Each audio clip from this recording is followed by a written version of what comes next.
मध्य प्रदेश में वोटों का फर्जीवाड़ा। जी हाँ, राहुल की जो जुबान से जो बात निकलती है, भविष्यवाणी जो करते हैं, क्या राहुल गांधी की चुनाव आयोग के प्रति जो प्रक्रिया देते हैं वो सच्ची होती है लास्ट में जाके। तो जी हाँ दोस्तों, जैसे कि अभी राहुल गांधी ने महाराष्ट्र में सवाल उठाया, उसका जवाब चुनाव आयोग के पास नहीं था। अब जो बिहार लेके कि बिहार में बहुत बड़ा कुछ खेल होने जा रहा है, चुनाव से पहले न्यू नामाकरण, न्यू वोटर लिस्ट जारी जो करने का परिविधान चल रहा है चुनाव आयोग का, जिसमें खैर सुप्रीम कोर्ट ने जितने जो डॉक्यूमेंट्स मांगे थे उन पर रोक लगा रखी है और शायद आधार कार्ड वैलिड कर दिया है। तो दोस्तों, जिस तरह से जो मध्य प्रदेश का जो बड़ा वोटर फर्जीवाड़ा आ रहा है निकल के, तो मध्य प्रदेश में जब चुनाव हुए थे विधानसभा चुनाव, उस टाइम पे वास्तव में कांग्रेस जीत रही थी और बाद में अचानक पता चलता है कि कांग्रेस हार गई। लेकिन अब जो चुनाव जो पहले जो विधानसभा चुनाव हुए थे, अब उपचुनाव होने जा रहे हैं। उपचुनाव में खुद चुनाव आयोग जब वहाँ की नामाकरण कर रहे हैं, जो भी उनको जैसे चुनाव से पहले बिहार में, उसी तरह उपचुनाव में मध्य प्रदेश में, तो वहाँ पे ये निकल के आया है कि 1696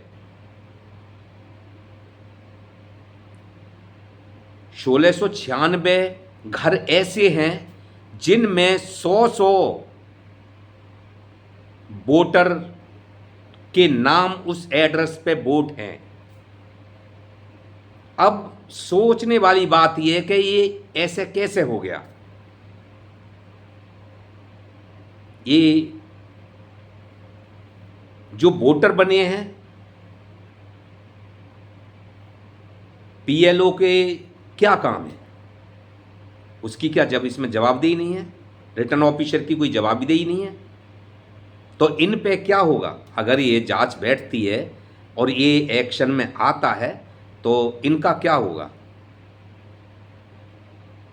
इनकी कोई जवाबदेही नहीं बनती है।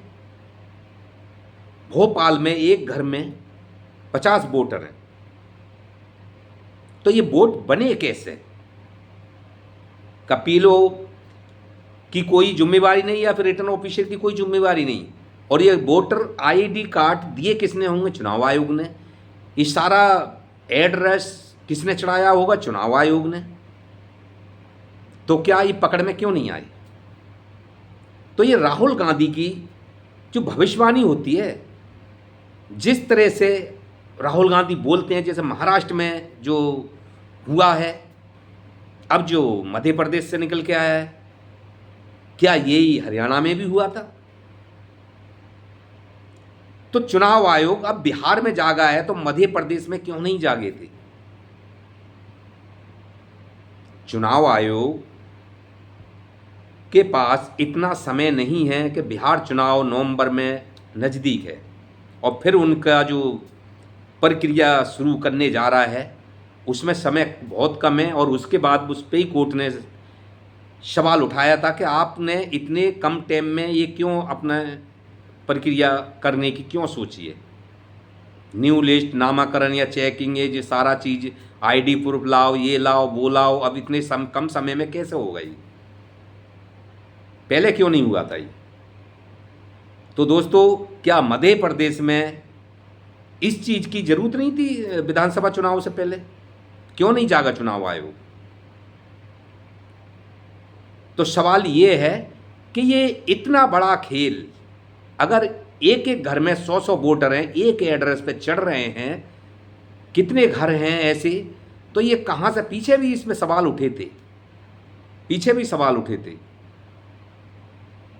और राहुल गांधी हमेशा जो चीज़ निकाल कर लाते हैं, खोज के लाते हैं, वो लास्ट में जाके सच हो जाती है। अब ये चुनाव आयोग ने किसी का कोई बोला हुआ नहीं है, किसी ने और ने सवाल नहीं उठाया। खुद चुनाव आयोग मध्य प्रदेश में उपचुनाव से पहले अपनी प्रक्रिया जो जारी करी है उसकी चेकिंग करके उसके खुद पकड़ में आया ये, और फिर चुनाव आयोग खुद हैरान है। अब एक्शन किस पे होना चाहिए, पीएलओ पे होना चाहिए या रिटर्न ऑफिसर पे होना चाहिए? तो दोस्तों क्या इस चीज़ को लेके चलते हैं, तो इस चीज़ से क्या वोटर की और क्या वैल्यू है, कौन किसको वोट दे रहा है, किस पार्टी को इतने वोट पड़े, इस पर सवाल तो उठता है। किसी पार्टी को तो वोट पड़े होंगे।